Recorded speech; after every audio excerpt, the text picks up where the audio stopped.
Lemari kayu tua di sudut kamarku menyimpan lebih dari sekadar pakaian dan kenangan. Di balik tumpukan kaos dan jaket, tersembunyi sebuah kotak sepatu usang. Itulah brankas rahasiaku, tempat di mana kumpulan kertas bon dan struk transaksi disusun rapi, masing-masing merupakan bukti bisu dari sebuah pelepasan.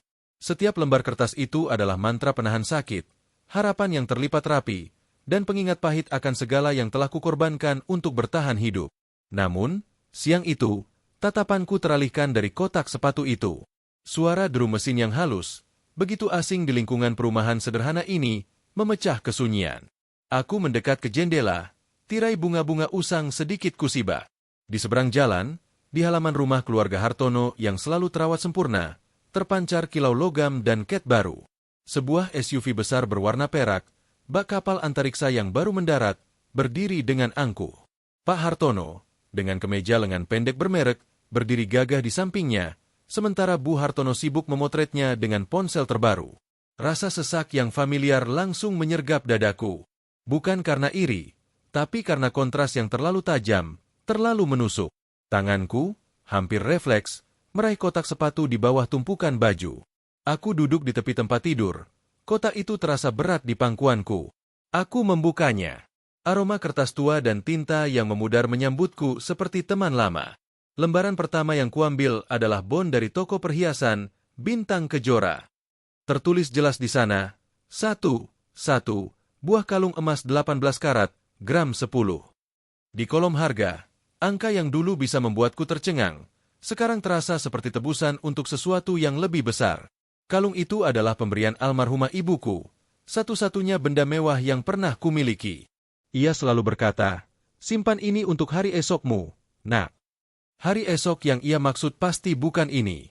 Bukan hari di mana aku harus menukar cahaya emasnya dengan segepok uang untuk membayar serangkaian pemeriksaan CT scan. Rasanya seperti mengorbankan sepotong jiwa ibu untuk menyambung nyawaku sendiri. Kubawa jari telunjukku menyusuri barisan bon berikutnya. Sebuah kwitansi dari toko kamera, Lensa Indonesia, untuk penjualan kamera DSLR dan 2 lensa favoritku. Dulu, alat-alat itu adalah mata ketigaku. Alat untuk menangkap keindahan dalam dunia yang seringkali terasa suram. Kini, mereka telah pergi, dan gantinya adalah selembar kertas yang menandai biaya satu siklus obat-obatan yang membuatku mual tapi harus diminum. Lalu, ada surat penjualan resmi dari platform jual beli online untuk koleksi action figure limited editionku. Setiap figur adalah cerita, impian masa kecil yang terwujud di usia dewasa. Aku menjualnya satu persatu. Seperti memotong sedikit demi sedikit kenangan bahagia untuk ditukar dengan hari-hari yang masih kumiliki. Uangnya untuk fisioterapi, untuk membantu mengembalikan kekuatan di tungkai kakiku yang terkadang terasa lemah. Setiap bon adalah sebuah bab dalam buku harian keputusasaanku. Mereka adalah monumen untuk segala hal yang pernah kucintai dan harus kutinggalkan. Di dunia yang memuja kepemilikan, aku menjadi ahli dalam melepaskan. Aku adalah kurator museum kenangan yang terpaksa menjual koleksinya untuk membiayai operasinya sendiri. Tawa riang dari seberang jalan menyadarkanku. Anak-anak mereka, Kevin dan Clara, sudah turun dan melompat-lompat girang di dalam mobil barunya. Jendela mobil yang gelap menurun, dan aku bisa melihat interior kulitnya yang berkilau. Pak Hartono menepuk-nepuk kap mobil dengan bangga, sebuah gestur klaim atas kesuksesan. Wah, mobil baru lagi, Pak Hartono, seru Pak Joko, tetangga di samping rumahku, yang berjalan menghampiri. Suaranya penuh decak kagum. Iya, Pak. Yang lama kan sudah 5 tahun. Biar istri dan anak-anak nyaman jalan-jalan. Jawab Pak Hartono, suaranya terdengar jelas hingga ke kamarku. Ini model terbaru, fitur keselamatannya lengkap. Aku memandang ke bawah, ketumpukan bon di pangkuanku. Fitur keselamatan. Bagiku, fitur keselamatan adalah lembaran-lembaran kertas ini. Mereka adalah airbag yang mencegahku terlempar terlalu jauh ke dalam jurang keputusasaan. Mereka adalah sabuk pengaman yang menahanku tetap di kursi, bertahan dari guncangan keras diagnosis dokter bertahun-tahun lalu. Mereka di sana, merayakan akuisisi. Aku di sini, mengenang setiap pelepasan.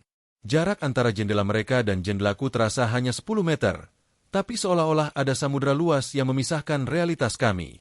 Ibuku sering bilang, jangan bandingkan hidupmu dengan orang lain, sayang. Kau tidak tahu pertarungan apa yang mereka hadapi. Tapi hari ini, rasanya sulit. Pertarungan mereka mungkin tentang memilih warna mobil atau destinasi liburan berikutnya. Pertarunganku adalah tentang memilih antara menjual kenangan atau menyerah pada penyakit. Aku melipat kembali bon kalung emas ibuku dengan hati-hati, seperti melipat kembali rasa rindu yang mendalam. Kumasukkan kembali ke dalam kotak sepatu, menyimpannya di balik tumpukan kaos. Kotak itu kini terasa lebih berat dari sebelumnya, seolah-olah menyerap semua kilau mobil baru di seberang jalan dan mengubahnya menjadi timbal di dadaku. Aku berdiri dan kembali mendekati jendela. Mobil itu masih ada di sana, berkilauan sinis di bawah matahari.